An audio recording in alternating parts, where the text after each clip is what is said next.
Welcome, everyone. I'm glad to have you here as well as our audience. So we are discussing e-commerce dominance and the revolution in beauty retail. So we shall begin. I will commence with you, Miss Subha. So Subha, as the founder of Magically Holistic, which is a homegrown brand, how has your brand adjusted to the proliferation of e-commerce in the beauty industry, and especially regarding the evolving needs of your consumers, of your clients? Thank you for your question, Alexandra. I'm so glad to be on the stage because Beautyworld is so special for us. We got awarded the Homegrown Brand of the Year last year. Oh, congratulations. Yeah, thank you. Can we give her a clap? Yes, I think that gets a whole lettering. Even though the new awards are out, I'm still cherishing those moments. It's nice to speak about how a homegrown brand like mine, the latest trends, current trends in the beauty industry, and it's been incredibly rewarding, the whole experience since the beginning. Because right now, as we all know, that it's a faster paced age now, and people prefer to do online shopping a lot. And from our side, since the beginning, we invested in a beautiful website. And it's a place, it's not only the storefront, we have designed it in as a way that it gives a seamless experience to the clients. Yes. With a lot of, product descriptions. And it's all about transparency, because transparency is one thing that we prioritize at Magically Holistic. And we are very clear about how we source our ingredients, what goes into each of our products, our supply chain, and how we focus on our Magically Holistic family and sustainability and everything. So it's been an experience, definitely challenging, but in more ways rewarding, I would say, because we get a lot of feedbacks from the customers and we tweak a lot of things on an ongoing basis, because everything is linked to customer feedback in an e-commerce space. So that's one thing we focus on. We have a special team dedicated to see what goes into new customer reviews and what can we suggest for new customers or older customers based on their previous purchases. And also we have certain, it's very interesting because nowadays everything is virtual. So we also have interactive skincare quiz. So if a customer comes to our website and he or she is confused on what product to buy or what product would suit the skin type, Yes. So they can take an interactive skincare quiz. And at the end of it, they would definitely know that, okay, this is the product for my skincare concern. So that we have designed everything in such a way that it produces a seamless experience for the customer. And it's ever changing, so we are continuously evolving with it. So I have a question for you. So because we're talking about skincare, do you find that it's a challenge for you to sell your product because it's skincare over e-commerce? I would think that perhaps the client would like to try as we can in a retail store. Do you find that challenging for you? It is challenging, but as we move towards the future, it's more and more online, but we make sure that we put pop-up stores. We had a pop-up at Alain Mall. We had a pop-up at different markets. We do different markets wherever possible. So through pop-up stores, customers can definitely come and try the products. I do have a set of products. If anybody wants to try, I can pass it around. So wherever possible, we actually incorporate this into it, the real customer experiences and the feedback received from that, combined with the online strategy. And you also mentioned transparency. And I guess if they see the ingredients, then right away they can understand, what's that product consists of. So definitely. And our ingredients are not like any other commercial products. There will be less number of ingredients. And on the website, everything is listed, and our supply chain details, our sourcing, where do we get, and I'll talk more about it. Fantastic. Going forward. So Ritika, you are the head of beauty business for Noon, and we're talking about the trust level here. How does a customer trust the brands that they see online? So how and what are the e-commerce companies doing to build customer trust about the authenticity of the beauty products? Actually, it's a very valid question in today's tapestry because I think we've come a long way in customers believing in what's actually genuine and what's not, right? And I actually think it's a two-part problem. The first part of this problem is actually better sourcing. So once e-commerce platforms are actually directly sourcing from the brands or official distributors, I think that sourcing in itself will improve the purchase experience of a customer and promote buying more and more products online, right? So that's, I think, as an e-commerce company, our responsibility and our prerogative to make sure that's happening. Now, once we're doing that, the second part of the problem is also communicating to customers that this change has happened, right? Because this industry has come a long way on how e-commerce was done perhaps 10 years ago versus how we're doing it today. And in order to communicate this to customers, some companies have taken really innovative approach. So, for example, some Southeast Asian e-commerce companies now put like 100% authenticity guarantee on their product pages. Similarly, they have authenticity certificates. A lot of players are putting in as well. Noon recently launched our own platform called Supermall, which is only direct from the brand products, where we're actually doing a 2x refund policy. So we tell a customer, you get a fake product, we're going to not only return your money, we're going to return twice your money back, right? So we're using all these mechanisms as well to build that trust with the customer that what you get is genuine from the brand only and 100% sure that what you're getting is right for you. Of course, there are other methods as well. For example, be it sampling, be it actually, as you said, pop-ups to actually look and feel the products. Yeah. So a lot of innovative things still need to be done, but I think we've come a long way in e-commerce companies also innovating how to establish that trust with our customer. Okay, thank you very much. We are jumping to you, Mukta. Mukta of Miss Palettable. So also a fairly new company, right? And you're on the... Not that new. Not been around for 7 years. 7 years. Okay, yeah, that's new. It's not the older, I mean, yes, fine. It's not so new.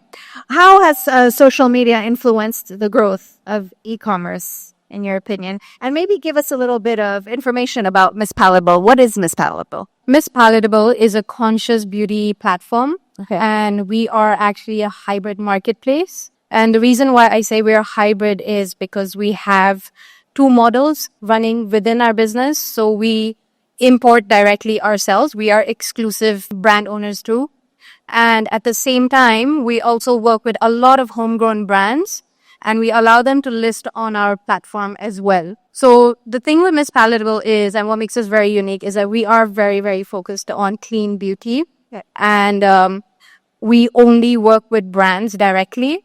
So that makes the whole issue of being authentic out the window. So people, so all of our customer base really trust us because they know that when they're buying from us, they are buying from someone who has rights to the brands. In terms of working with social media, because we are a lot more on the ground and a lot more agile, we do work with a lot of influencers as well. And we've organically grown over the years via social media because over time, people have learned about us. People who are looking for clean beauty within the UAE, within the region, find us online and purchase from us. And the next thing we know, they're coming back and buying more. So we've got customers who've been buying from us for the past 7 years from day one and are still back with us. And I would say that because we were very early in the space, we started in 2017 in a time where e-commerce was just starting. There were very, very few e-commerce stores around and social media was a lot easier as well at that time. We've organically grown over the years. And so you use influencer marketing as your strategy to... Yes, push your... We started with influencer marketing, but now we've adapted our social media strategy where we now have brand ambassadors. So we've put out an application and we've got 15 brand ambassadors for our store who are consistently talking about our brand, about our company, about our value system, which is so important to us. Okay. Do you select your influencers with the brands or is it the brands that select them? No, you select them. Yes. Okay, fantastic. Lina of Emerce Consulting. So you are consultants for these beauty brands, correct? Yeah. Well, that's correct. Fantastic. Nice to meet you. So let me ask you, what role do innovative technologies like augmented reality and artificial intelligence play in enhancing the online shopping experience? So first of all, good afternoon, everyone. Before I answer this, How many of you discovered the brand online and actually bought the brand online? Raise your hands. So if you found the brand online and you actually end up buying the first purchase online, how many of you bought in the store but then went and bought online second time? Okay, so here is, majority of you actually, so the whole offline channel is still critical. Despite me being in e-commerce 19 years and seeing a lot of success stories, of how the brands go online and actually penetrate the market online. Before I answer your question, let me give you a bit of insights that online for beauty is what gives you scale, okay? But you need to be strong in one of the markets, online and offline. Then when you try to grow the brand and actually make money and finally, hopefully break even and then make profit, you need to think digital as actually your number one channel, because that's the channel that will help you scale. So now coming to your original question in terms of we are now in this whole... Which really has a lot to do with that trust theme that we keep going around. Yeah. Right? And, the whole ChatGPT kind of it was the iPhone moment, right? AI and VR in beauty has been going for like 10 years, right? I'm sure so many of you had the Sephora moment where you went and tried all the lipsticks possible, but no matter what the VR showed you, you still didn't buy the lipstick. Because the first thing, even if that red lipstick looked great on your face, you're like, oh, no, the technology must be wrong. I know that I don't suit the red lipstick. So it's not that VR and AR is new thing in the beauty industry. It's actually been going for a very long time. Is that the consumers still didn't trust the technology. And we never trusted, staying in someone's house till Airbnb came about. And then we didn't get in strangers' car like Uber. So ChatGPT was that moment where we now suddenly think, oh, wow, the whole AI is the thing. But acceptance by the consumer, we all love trying it, but that does not improve the conversion rate.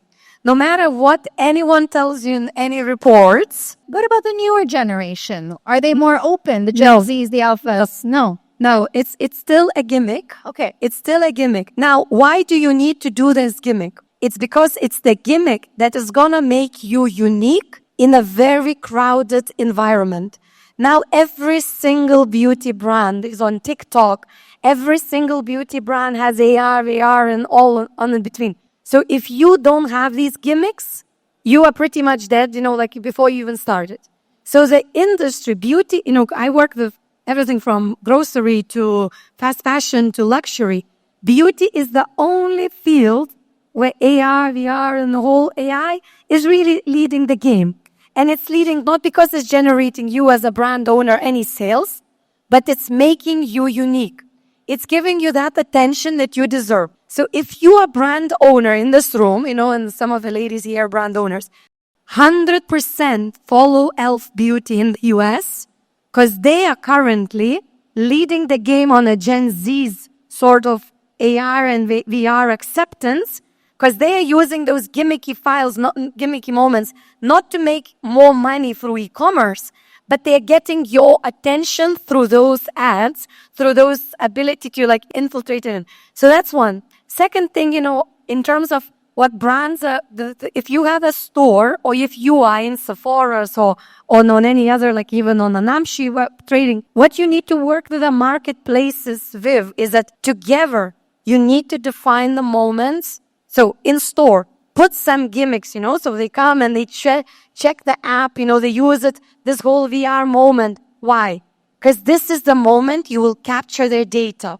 It's so difficult to capture first-party data. Because if any of you, Namshi doesn't send it to you, Sephora doesn't send it to you, Carrefour doesn't give it to you, Unas doesn't give it to you. So where do you get the data?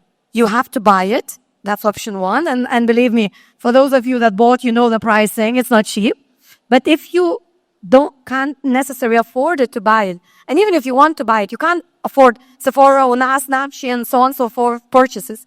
So working with these retailers or marketplaces on the gimmicks like VR, like Snapchat filters and all of the sort of AI technologies, it will give you access to the first party data. Now, what do you do with that data? That's on you as a brand, because you will most likely get a lot of attention from your Gen Zs. because they love that sort of gimmicky element. What you do next is that for all of us here that in let's say Middle East, we are fortunate enough that we can use all of that information to feed Meta and Google algorithms. So what as a brand owner you can do to that data is to inject it into the paid media platforms, okay? And then retarget the customers that potentially interacted with your brand offline through these AR and VR gimmicks. And then hopefully, because you have a good e-commerce site, that second order will come not through necessary Sephora, but it would come through your direct-to-consumer e-commerce site. So at the moment, just to summarize, these technologies that you have going on, they are pricey. You cannot do it on your own, so you need a retailer to support. But they give you either marketing tricks, which you can, with a great creative team, you can really utilize it and make it go viral, or it helps you capture the first-party data from consumers that are interacting with your brands offline. Because without that, you have no idea if the interaction happens from Gen Zs, if it happens from the 60-year-old, like my mother, or if it happens from the millennials. I think I've just realized the importance of having a consultant with me on board to make all these decisions, right?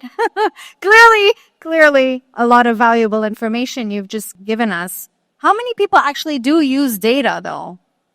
A lot. Yes, even the smaller players are using data, so make decisions. Yeah, so if I want to step in on here, because I actually do use data, but I use data for a very, very different reason. Okay. I think as a retailer, because I'm obviously not looking at it from a brand's perspective, I am looking at it from a retailer perspective. And as an e-commerce platform, one of the biggest things that we're always looking at is how do we improve the experience of the customer? When we are looking at the data, we're always looking at ways where we can improve the experience. So even in the form of customer service. Okay. So that we are connected with the customers and we know exactly what the customers want. And that's what we then share with the brands. So they also know exactly what to look out for. Do we want to spice it up the discussion? Yes. Okay. What's the number one product last week added to basket on your store? Essential oils. Okay. How many of them converted from the product use? 40%. 40%. Yes. Okay. So then number two is not selling. The number two are lipsticks. Okay. Which lipstick? Very low lipsticks. Okay. See, you got two products that what the brand is getting discovered, here on this website. So now when you go on the e-commerce site, check those product pages. And then, I'm interested to hear, from the audience, if you tag us in any LinkedIn post after it or anything, tell us if those product pages are great. Because you see, when the brand knows, what the product was added and how the product was conversion on that specific product, they can focus all the attention on that specific SKU. And sometimes that SKU actually what makes you survive in this very, very crowded, environment. Coming to the data, 90% of brands in this whole conference think that they're looking at the data, but reality is they trust that the third parties presenting them the correct data. One advice, what I would leave you from the, let's say on a data perspective. Remember, no matter how great is the paid media, tech agency, social media agency that you work with, they would never ever care about your brand as much as you do. So if you trust that they are looking and making decisions on your behalf, it's not gonna work. Someone else, with the knowledge will come and they will copy your company. But because the founder looks at the data themselves, like herself or himself, they will be ahead within the 3 months. I see so many in the Middle East brands relying on the third parties. And rightly so, because we pay them big retainers. But remember, they are not doing deliberately. They're not trying to spike you up. It's just that they have thousands of clients. They have limited hours on it. And most of the agencies hire junior people. So you need to really open it and challenge every of that number.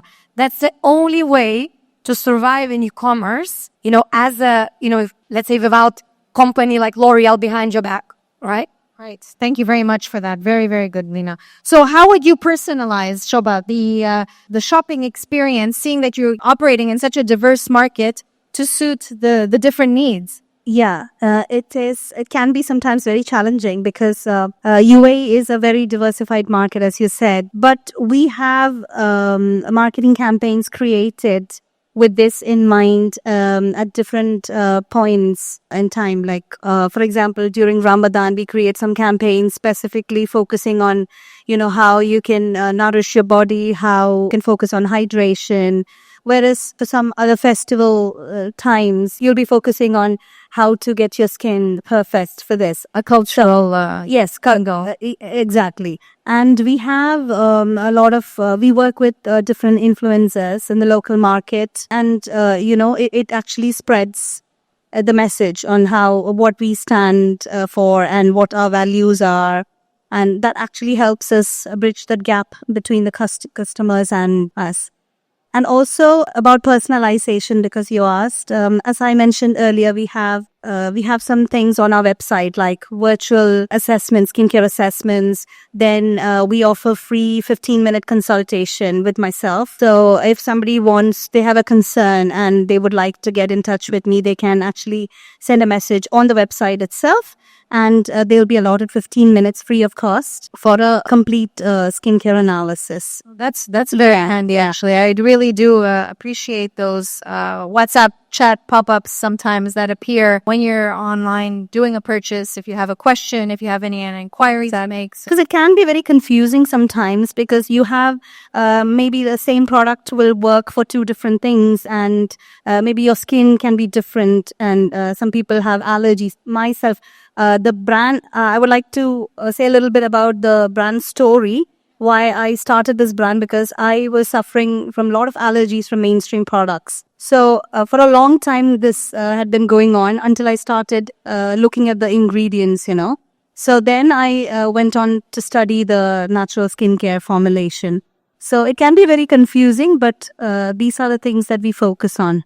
Some ingredients you have to even Google because there are words this long and you have no idea. Yeah. Most of the commercial products. It's a scary thing, actually. Yeah, and most of the commercial products have like long list of ingredients, whereas ours like very few ingredients, and we have detailed descriptions on the site as well. Let's talk about, Ritika, let's talk about your biggest barriers that are inhibiting customers to buy. But we just touched on that, right? So as Noon, I would like to hear from you how these barriers that stop e-commerce from being 150% successful. Sure. I think we touched upon a couple of barriers. I think the first and the foremost one definitely is customer trust, as we spoke about.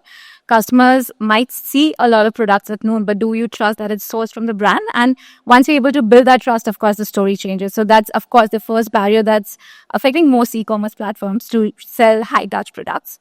Apart from that, as again we spoke about, is because there's a lot of clutter, how do you realize what's relevant for you? What is right for you? So how do you build content that gives as much information to a customer as possible? And third, again, as you said in the beginning of the session, right, because you can't touch and feel a product. And of course, as beauty consumers, we've always had this traditional way of shopping where we touch and feel a moisturizer and then say, does it suit my skin, right? I think that's a big barrier as well. I think last but not the least, one more barrier that we used to see, and that's what Noon is also trying to solve for, is that you can just walk up to a mall and you can pick up that product and use it tonight, right? However, if you used to traditionally order from an e-commerce company, it used to take 2 days, 3 days. Maybe I don't want to order that much in advance. So that was like another big barrier that we used to see. Having said that, again, as I was mentioning earlier, I think e-commerce companies have found some creative ways of solving these problems as well, right? For example, quick commerce in MENA in the last 2 years has exploded. And when we launched our quick commerce models, even we thought that, what would sell most in a quick com platform would be actually your body washes or your shower gels. But we are actually selling brands like Dyson, received by customers within 15 minutes. So even that's a USP customers are really craving for, the ease of getting the product. And of course, the trust of getting a product, I think that's what's also helping create and break some of these barriers. Of course, having said that, I think we still have a long way to go there. Yes. Mukta, what role does sustainability play in online beauty shopping, and how do you ensure transparency? I think when it comes down to sustainability within this region, we're still in very, very early stages. When it comes down to the beauty industry over here, we still have a very, very long way to go. I mean, it's been really interesting because we were one of the finalists for the Retailer of the Year at Beautyworld this year. So I hear. And we didn't win. Look Fantastic won, but the messages that I got last night about how they're so happy that one clean retailer was nominated. Okay. So let's just make a distinction. There's clean and then there's organic, but you're not necessarily clean if you're organic. It's all terminology. Yeah. So if you're organic, you are certified organic. That means every part of your process is organic, from your supply to everything. So you are certified organic. Right. Vegan means that you have ingredients that are vegan. May not mean that you're organic. Cruelty-free means that you do not test on animals. Yeah. Does not mean you're vegan. Does not mean you're organic. It just means you are not testing on animals. Clean is very tricky. Is clean green? Clean can be green. Clean cannot be green. I personally do not like the word clean because it is not regulated. Everyone has a different definition for clean. Whereas with organic, vegan, cruelty-free, it is distinct. Green is distinct as well because that means you are sustainable as a brand, as a company. But clean is different. Sephora has their own version of clean. There's an American retailer as well called Credo. Credo has a different version of clean. So it's still very, very unregulated. At Miss Palettable, we like to use the word conscious because that emulates everybody. It means that, you can be an organic conscious brand, you can be a vegan conscious brand, you can be a cruelty-free conscious brand, but it really dives down deeper. It's more about the brand's value system. Why do they exist? So that's where we really go for. Thank you for that description. Lina, we're going to talk about counterfeit products. They're a concern on some major platforms. What strategies can brands employ to protect themselves and protect their customers as well from the fakes? So just to make sure that you're all still awake, how many of you know Temu? Temu, who knows Temu? Okay, everyone knows. Have you bought anything on Temu? Doesn't have to be beauty, but have you bought anything on Temu? Yes. Guilty. Okay. So now, when we send you all these promotions and everything, it's very irresistible, okay? Look, reality of it is that whether you like it, you don't like it, a copy of your product already exists there, okay? Can you do anything about it legally? No. You can have all the certificates in the world. You can have every single sort of IP infringement right broken. Reality is they are using your photos, your ingredients, your product description, and the product is 90% already cheaper than what you sell anywhere else, right? You might not even have a e-commerce site. You might be selling in retail, but the copy of your product is already on Temu. So the only way now in the beauty, and this is not just for beauty, for every industry, this problem exists. So we might think that, okay, in beauty, we are more thinking what we're putting on our face, in terms of makeup or skincare. But reality is that 90% of the population do not really believe that Temu is fake, right? So if they read that the ingredients are the same as what you have on your website, they genuinely believe it's true. And you could see, like a lot of TikTok trends, kind of people laughing about the copycats and all of this. So the first thing to do as a brand owner, right? So it's definitely not the retailer's accountability, not the marketplace's accountability. It's actually a brand's responsibility to really monitor. So if you haven't checked your brand on Temu, please do it today to understand what are you fighting with. Second, your communication is critical. Now, how to do this communication? You can do this or that, right, on your social media. You can have funny ways of doing Q&A on social media, like you said it's fake, well, let's put it. Let's try it. You can make it as a joke, okay? Like for your followers, your influencers you can use your influencers to communicate the message loud and clearly. But most importantly, you should start in, kind of educating consumers. So let's say there is an order confirmation of your page. Emphasize those ingredients that you have, right?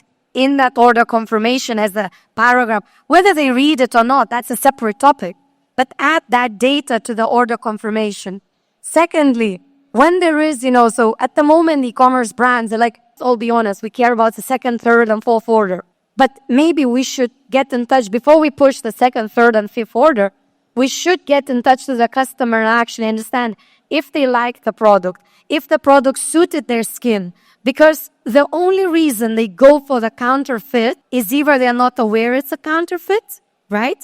Or secondly, they don't think that your product is worth the money. So what is the latest example how the big beauty brands are fighting this Temu store? Check Ordinary, okay? So I'm sure majority of you know Ordinary. If you're in beauty, you should know what Ordinary brand is, right? So last week, they announced it globally. Like, it hasn't came to the Middle East because we are trading through distribution and different, sorry. But if you try to buy Ordinary in Canada, US, they remove the pricing. You can pay whatever you want for every product of theirs. If you believe the product is worth $1, you pay $1. So now, would you go back to Temu or you would go back to Ordinary? And this is, how severe the fight is. That brands at the level of Ordinary have to offer kind of auction mechanisms to fight the counterfeit. I worked with Bioderma, a long time ago. On Amazon in the Middle East, 90% of products are fake. They are actually fake. So what do? We buy it, we send to the labs, we complain to Amazon, and so on and so forth. Do they remove it? No, because they care about the money. So if you as a brand don't fight, so now the question becomes, should I be on Amazon as a brand? Well, you have to, because if there's 90% fakes and your product is already trading there, so you have to work, of course, build relationships like with Namshi, category managers to try to find some way to fight. But the only way to win this game, not to focus on the fight, but to focus on communication and education of your customer base. Because whether you like it or not, you are 100% losing the customers to these counterfeit products. I had no idea that the counterfeit industry was so widespread. Did you? Did everybody here know that it was so bad in this region? First of all, I didn't even know that Temu was a no-no. Okay.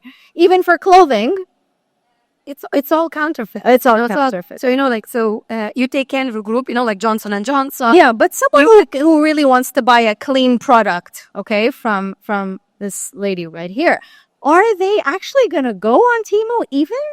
Like, they are Temu customers number one. The reality is, Sergeant Troy, so a lot of, so by the way, for those of you that in the audience, I have the whole book about GCC economy winning on in the platform. Drop me a LinkedIn message. I'll send you a free copy. No worries. So, to kind of read how as a brand you win in this platform economy. And part of the book, I talk a lot. So we all might think that Temu consumers are actually people that bargain hunters. Okay. Like we are bargain hunters and, we think, no, but I'm selling premium. Like I'm selling clean, I'm selling premium, I'm selling organic. Well, guess what? Last year's data shows the average income of the Temu consumer is $400,000 a year. So they are not your bargain hunters.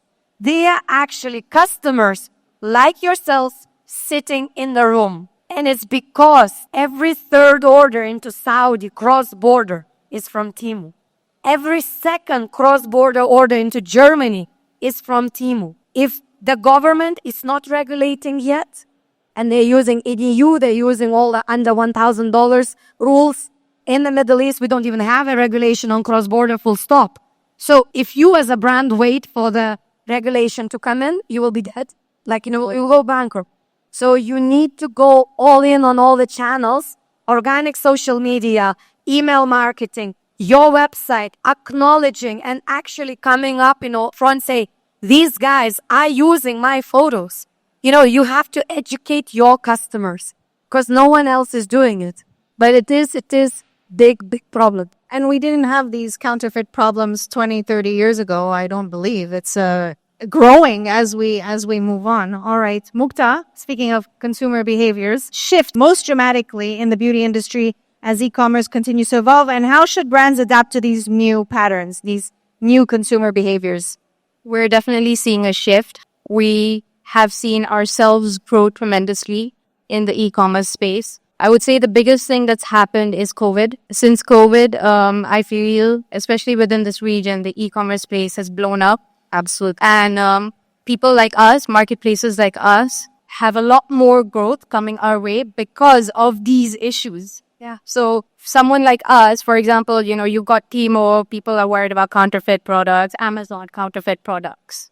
You spoke about the issue as well.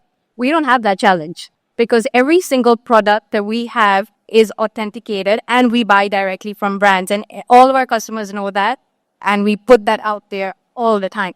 Yeah. And the thing with us is that we're also, because we are a lot more smaller, we are also a lot more agile compared to these bigger brands. Right. And unlike these bigger marketplaces who don't really care about the brands, we actually work directly with the founders themselves. So when brands partner with us, we're not charging them X amount for one post on Instagram. This many ads on Amazon, we're going to charge you X, Y, Z. No, we look at them as partners. And when brands work with us, they love the fact that we actually care. And that also gets shown to the consumers as well. A lot of people, a lot of marketplaces, big companies assume that customers are stupid, but the reality is they're not. They're very, very smart. They know what's happening. They know what's going on. They are very aware. And they also understand when brands believe that they know what's going on. So what are some of the behaviors that you're seeing shift like very dramatically? I would say what's been really interesting is we're getting a lot of moms messaging us. The reason behind this is because, as we all know on social media, you've got now the next generation, Generation A, running into Sephora's, purchasing skincare, purchasing retinol, and like just all sorts of products. The moms can't go to Sephora and ask them, can you please control that? So they come to people like us. We get messages all the time. So we have WhatsApp as well on our website, and we get WhatsApp messages from moms asking us, we'd like to buy products for our daughters who are teenagers. What would you recommend? And we are honest, we are transparent. Every single ingredient on every single product page is listed. We will tell a mom, please do not buy this. Just yesterday as well, we are exhibiting over here as well in Hall 5. I had a lady come and she was asking about collagen. She wanted to buy our collagen supplements. So we have it in different forms, in a powder and a drink form. And she's diabetic. So she asked me which form is better for me. So I told her, please do not take the drink because that has sugar in it. If you are looking for collagen, look at the powder because there's no sugar in it and it is diabetic safe. And she told me that you are the first person in this exhibition that has actually said this to me, because I've gone to other stands who are selling collagen as well, and all of them are trying to sell me collagen. Well, the to add from the market, in this, what's the shifting behavior? Just, maybe from Absolutely. Yeah. So number one, loyalty is totally dead. If you thought, you have a consumer, you gain that consumer through COVID time, that consumer is gone. Okay. So if you still continue thinking about retention and all, you really need to, let's say, think less about the points you're giving and more about the extra value they can do, either instant reward or the services, as you mentioned, the consultation, all that. So this is like consumers, it's over, they get the brands bombarding them with all the messages constantly, and all these messages are the same. So loyalty is no longer, let's say, something that we as brands can rely on. That's a big shift post-COVID. Second big shift that hasn't been, I've been doing, let's say, e-com for the 19 years. It's the first time that I see this year where price is number one concern in a beauty and skincare category. Price. Absolutely, consumers are becoming, and I'm talking Middle East now, right? They are becoming super price conscious. So what does it mean? Do they either switch to more unknown brand, like private label?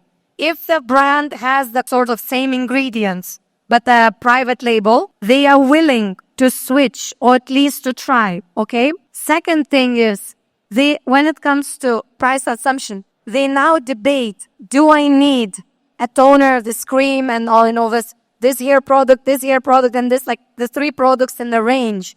Maybe I can last the one and have the second only, every couple of months, for example. So price is becoming, like, first time, as I said, seeing in this field, really like price conscious customers in the region. And then what we as brands need to do is really, if your product pages are not clear, on the ingredients, and you're using sort of what I say Chinese language, like, oh, I'm having, this collagen, blah, blah, blah. Maybe explain, like tag, the collagen and take it why this ingredient is expensive, that the actual product cost is high. You are not trying to make 100% margin on it. We need to make the consumer, more aware, because now they are totally looking at the price. And the third change, which, let's say, happened, last year wasn't the case. And during COVID, I would say it's a once in 100 years sort of change. So, we shouldn't, let's say, still use COVID as we're doing great as a business. So now the first time ever this year, we trust like user-generated content more than any review. Because during COVID, the brands bought so many reviews. Okay, in Europe, this became now regulation. And you probably saw, Google publishes like you can get total ban.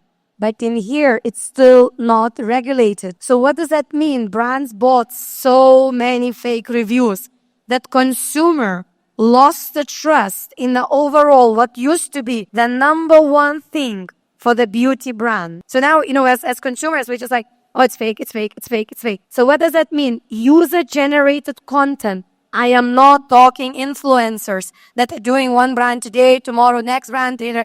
No, influencers, it's debatable, but kind of, going down the hill, at least what I'm seeing from sales. But user-generated content, your real people that are behind your real brands, becoming critical. So engage them.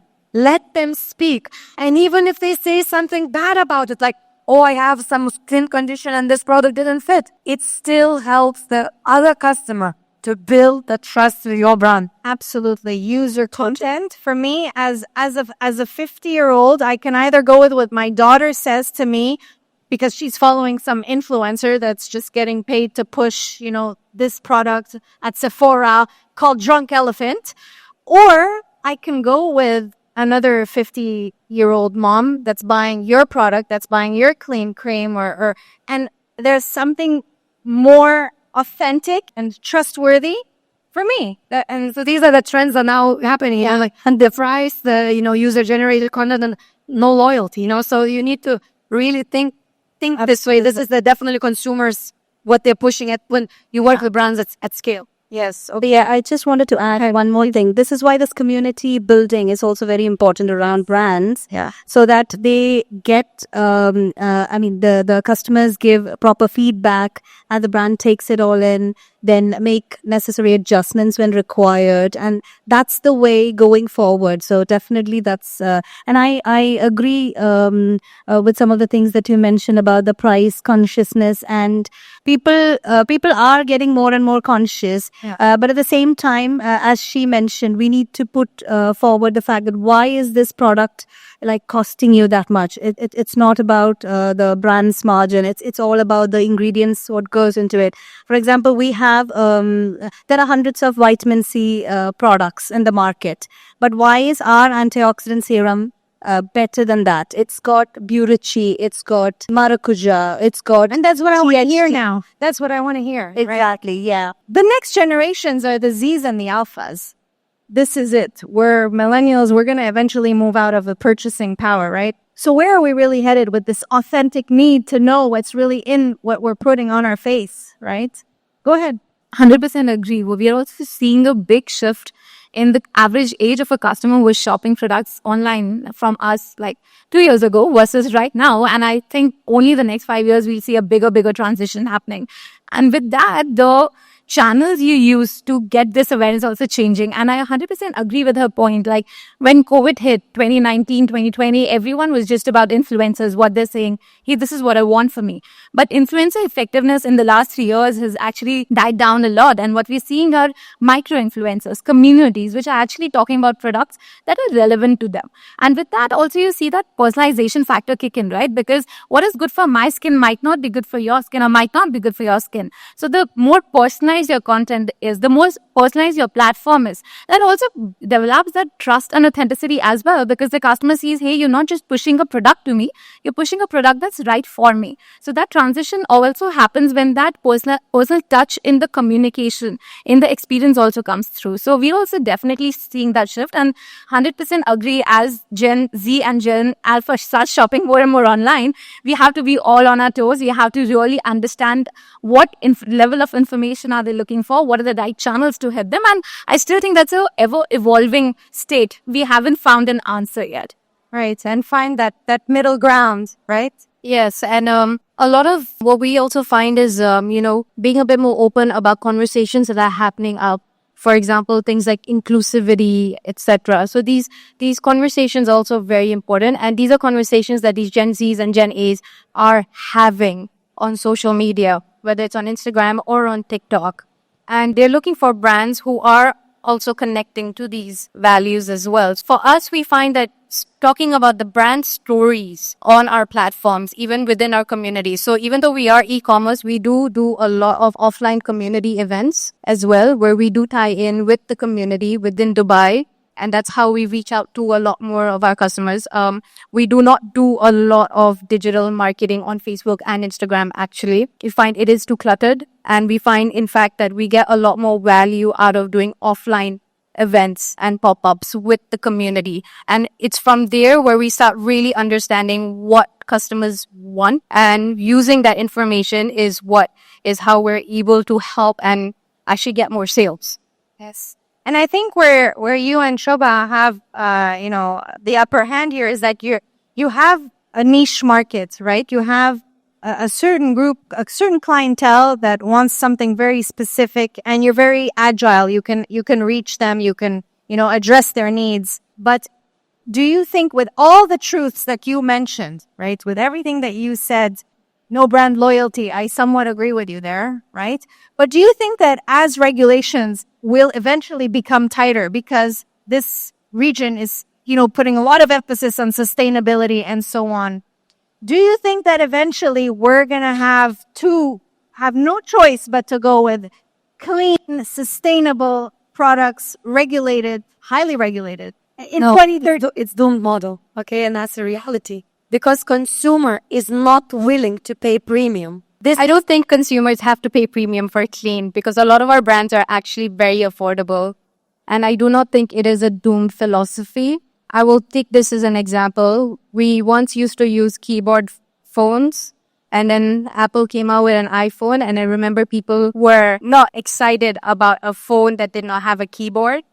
And what are we all using today? So eventually a niche does go mainstream, but it takes time. Because consumer is not, they're not, what I mean is yes, to sell, don't take me wrong, to sell 10 lipsticks, 20 lipsticks, 100 lipsticks, fine. But we're talking, growth. What's the growth? The investors want growth. You need to grow 20, 50% a month. So investors want growth. Consumer is not willing to pay. When you work with a small, definitely if you work with small brands, they're 2 people run it, 3 people, like Souk here. Souk.com was built by majority of merchants that actually run the business from the kitchen table, which is totally fine. But we're talking, we're talking scaling. We're talking brands that, so you take the brand, the marketplace. Are you in Saudi? Probably the answer is no, because Saudi is not ready. You want to raise funds. You have to be in Saudi. Saudi consumer is not ready. Kuwaiti consumer not ready. They're not willing to pay premium. So the question here becomes, it will go mass only. It's not because of regulation. Even if regulation gets super tight, it will only go mass once we crack the formula on how to produce the same, like Lancome mascara, at the same cost and the same quality, right? And Lancome, in this clean beauty brand, invest millions in branding. Because we as consumers, we are addicts to the social media. I'm not saying we shouldn't try. Sorry, where's Lancome today? It's still growing. How much? Compared to Drunk Elephant and NARS and Fenty and no, these are old timers, these old brands. Totally. And that's why they're acquiring them. Do you know what I mean? Like, so their growth is like by acquiring. So in the L'Oreal brand, like L'Oreal is actually not growing. But because they acquired all these Drunken Elephants, because these brands, absolutely. But now if you ask Drunken Elephant, maybe Elephants, they wanted to do L'Oreal acquires, and they're like, we're changing the distribution. We're changing the supply chain. You are going to this manufacturer. You as a founder lose. And this is the cost you pay. There are companies that are doing business because they are absolutely passionate about it. But then there's no investor money in that. There is no, let's say, growth in that. And it's sad. Is it sad? It's absolutely sad. But we as consumers, if I would ask, show of hands, would you pay 100 dirham premium because it's organic? Only minority in this room will say yes. That surprises me, really. Yes. Because I look at the prices of items at Sephora, for example, it's crazy expensive. Agree? But you still go to Sephora. Well, my daughter goes to Sephora. I think exactly. This is the issue, like Gen Z go to Sephora, but millennials come to me. Millennials to you. Exactly. All right, let's open it up to the audience. That was a fantastic chat. We have a microphone. If I can please have a microphone there. Ladies with the microphone. Oh, there she is, right there in the back. I just want to take the opportunity to thank Mukta. I represent Look Fantastic in the region. And what I wanted to say is, while it's been quite insightful to listen to all of you. And you represent the award winner. Yes. So you are the winner of the nomination category. Got it. It's e-commerce that's winning. And what I wanted to mention to you is being alongside all of you has been a privilege, especially seeing how Miss Palettable has been growing. But I think what is important is that we are not just creating, obviously, growth for each of us, but also driving value in the broader sense of adding a channel, but also connecting and adding those experiences in driving this region forward in that space. There are lots of things from the West in terms of infrastructure and e-commerce, which obviously are in advance and are still migrating into the region. But this region has its own uniqueness when it comes to last mile, especially customer connectedness and service. And I think there's a lot to learn for the West and the rest of the world from this region. So thank you, all of you. Thank you very much for that comment. That's very kind of you. Can I have a microphone at the front, please? Thank you. Thank you very much for this insightful and discussions. Especially when we talk about the e-commerce, definitely we are talking about the consumer data. When we talk about consumer data, we talk about consumers' behaviors. This is which it reflects how we design the strategy. I'm representing a retail business. So it's very important to read the consumer behaviors. And we are talking about the different generations now, coming from the millennial to Z to alpha. And when we design the commercial strategy, definitely we should consider who are the targeted audience we are going to approach with our product and assortment. So with these different characteristics of these generations, especially when we talk now about the alpha generation, how do you think we have to reconsider building the e-commerce strategy, putting in mind definitely we need continue approaching and putting the right assortment for the millennial. We need to not ignore them. So it's different attributes, different characteristics within the e-commerce platform. So what do you think the main consideration in order to satisfy all these different behaviors in our platform? Thank you so much for the question. If I may take this, I think one great thing about e-commerce compared to offline, if I may, is that there's no dearth of real estate, right? Which means that I don't just have one shop where I can put products and I have to choose, hey, this is the brand I can put in. So I have to select this customer over the other. So what in e-commerce we try to do is, and that's where data becomes critical, right?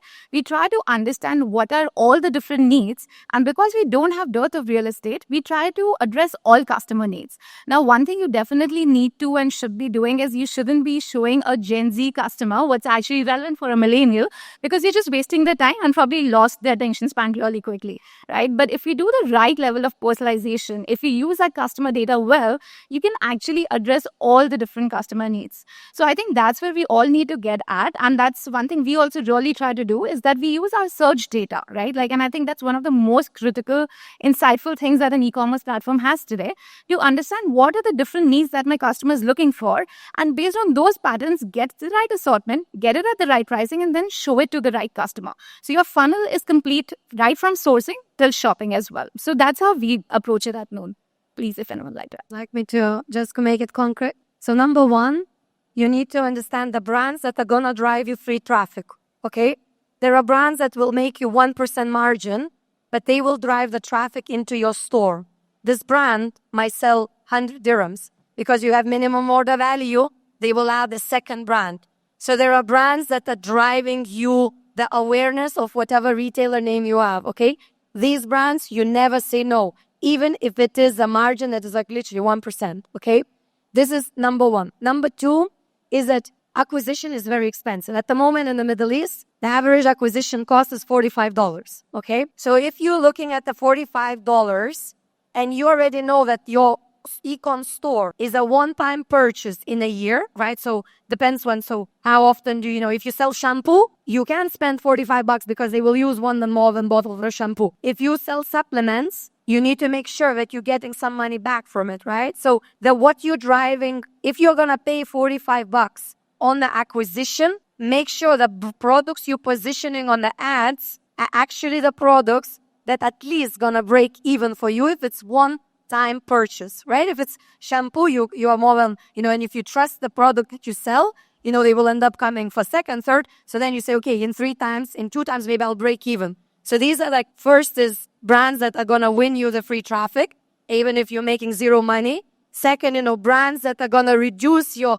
acquisition cost or at least help you break even from the first or the second order. And number 3 are the brands that are going to go viral on social. You need to have brands in your portfolio. Even if they don't sell well, you want to have them as they are so cool, at the moment, cool that the chances that your retailer will go viral on social media, it's not going to happen if you sell L'Oreal. But if you sell one of these brands and you utilize, so your agreement with a distributor or the brand directly is that, can we use your content to make us as a retailer look good? It's a win-win situation. Perfect. Thank you. We have a last question over here. Quick question. What have you noticed when it comes to basket size from what people were buying online in 2020 versus now in 2024? Has it gone up? We know the customers are a lot more price conscious, but how has that basket changed when it comes to spending? Are they spending more? Are they spending less? Are they buying more of many products or more expensive products online? Okay. From a retail perspective, when I look at the baskets, it really depends, first of all, on the product. For example, we also sell essential oils in our store, and we find when it comes down to essential oils, the basket sizes are always a lot bigger. It keeps coming back. So every few months, we'll see the same orders coming in. So someone buys XYZ essential oils. 3 months later, we see again the same order coming in of essential oils. When it comes down to makeup, someone discovering a new brand, then we see, yes, basket sizes are much smaller. But then if they like the products, we see them come back and then we see the basket size get bigger. So it's a very tricky question that you've asked because it's really depends on the behavior of the customer.